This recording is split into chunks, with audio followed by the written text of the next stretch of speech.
Hi everyone, Nick Craddock, host of Nick's Seasonal Decor, and today you're watching me on Hometalk.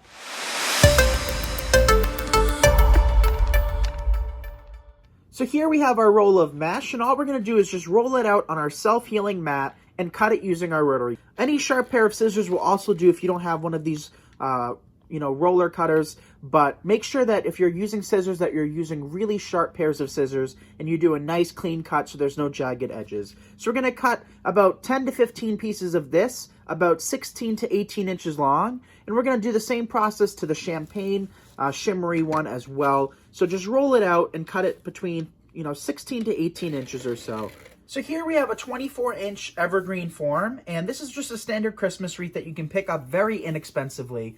And truth be told, what I would like to tell you guys is that you can be designing with these year-round for every season and every holiday, or in this case, a non-seasonal wreath that you can leave off all year long. So don't be afraid of these evergreen forms. They work great to hold your mesh, and they're, like I said, incredibly inexpensive. So we're just going to take our piece of mesh, cut between 16 and 18 inches in length, pinch in the middle, and start to gather towards you. And what this does is create a ruffle, or also known as a kind of a bow tie, because that's what it kind of looks like to me. So we're going to take one piece of this and place it into our wreath.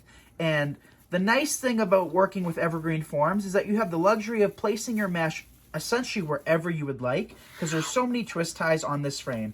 So we're actually just using the pine tips as our twist ties, and it makes it so much easier to actually work them in, because if there is any bare spots, you have kind of an unlimited supply of these twists that you can secure your mesh into. And it totally depends on the look you're trying to go for. So if you're trying to do kind of a floral style wreath, I recommend using a little less mesh, because you can cover up these pine tips. You don't have to cover up every single pine tip, but you can cover up a lot of them using some greenery and some flowers. But this is what we have so far, and now what we got to do is come back in with another type of mesh. So now we can begin working in the champagne shimmery mesh, and for this we're going to do a different technique. This technique is going to be called the curl, and what we're doing is just taking it and rolling it over itself until we kind of have a paper towel tube looking piece of mesh. Just like that. You want to make sure the top and the bottom are flat, or else you get what I like to call the cannoli effect, and it kind of looks like the cannoli for obvious reasons, but we're just going to take it and open up the twists that we've already opened. That way our wreath isn't too poofy. And place one piece sporadically throughout. I can't give you an exact number to add, because if we were to replicate this exact wreath over and over again, it would still take different pieces of mesh, because your placement is never going to be exactly the same. So just cut enough that you think you need, and if you end up needing more, you can always cut additional pieces off the roll. But I like to actually leave my mesh on the roll if I have extras, so it's always better to cut a little bit less and have to cut a little bit more than have too many leftover pieces. So we'll just place a couple more pieces like that. So now we've added several pieces of the champagne mesh throughout. So here we have our sign, and I figured a great year-round sign would be just something simple with natural wood, a little bit of metal, and the saying that says blessed. So this is a rather large sign, but I think it's going to work really nicely. We just stapled a couple pipe cleaners on the side, but if you pick up a sign that's actually meant for kind of wall decor, they might already have some screws in place or some kind of way to secure it to a wall that you can just slip a couple pipe cleaners under. So we're going to just take our sign, and since we have a large wreath today, this definitely works, this size sign. And I'm just going to take those pipe cleaners and feed them through until we get to the other side of the frame. You never want to secure a sign or anything kind of heavy. It doesn't necessarily have to be super heavy like this sign, but anything even, semi-heavy, you don't want to place on just the mesh, because what ends up happening over time is the mesh will sag and the sign will sag, and it just will look out of place. So definitely secure it to the metal frame for the most reinforcement possible.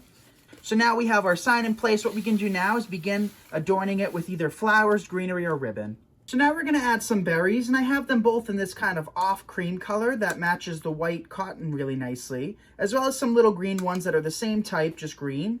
And we're just going to add some of these. I think berries are a very non-seasonal way of decorating wreaths, especially when you use softer colors like this as opposed to reds and oranges and stuff like that.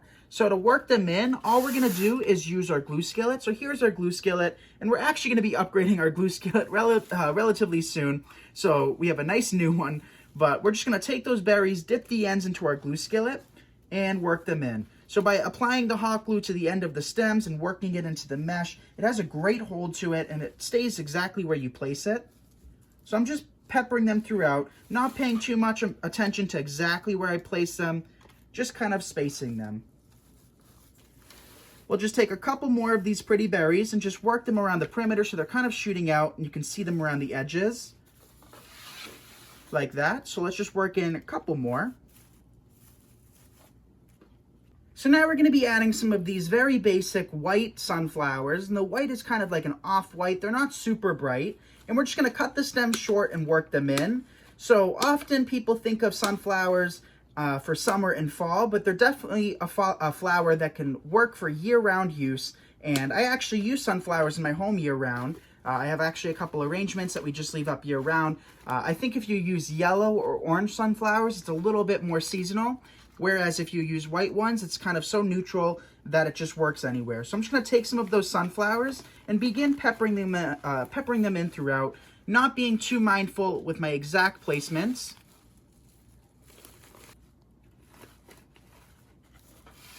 So as you can see, my spacing is just at random. And I think sometimes when you do it that way, it just makes your wreaths look a little bit more natural because nothing is being too strategically placed.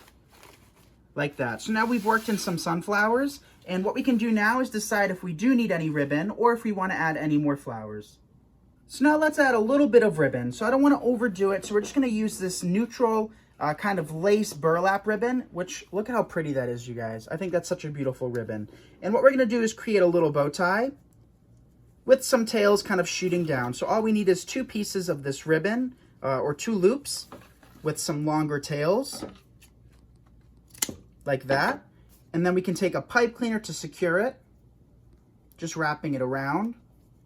And what I consider to be one of the most important steps is dovetailing. So take your ribbons, fold them in half, and cut from the middle out towards the wired edge to kind of reveal a nice pretty dovetail, and in doing so it creates such a more professional looking wreath because it really stands out the amount of effort you put into this design by having such nice dovetails. So we're going to just take our little bow tie and place it down below.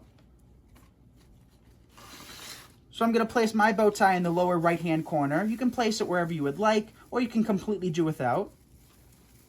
Like that. So now what we can do is decide if we want to add any tails throughout, or if we think this wreath is complete. Okay, and here's how the finished wreath turned out. So I absolutely love it, and this is definitely my color scheme. So this wreath would work for year-round. Right now we're currently in fall, and this definitely works for fall. But I can see this on my front door for spring, summer, fall, and winter. Since we didn't add much color and much, variety on it, this is definitely something that can stand the test of time and is not too seasonal. So thank you guys so much for watching this video. I hope you enjoyed it, and I hope you give it a shot. This is Nick Kretikos of Nick's Seasonal Decor, and you're watching me on Home Talk. Bye, everyone.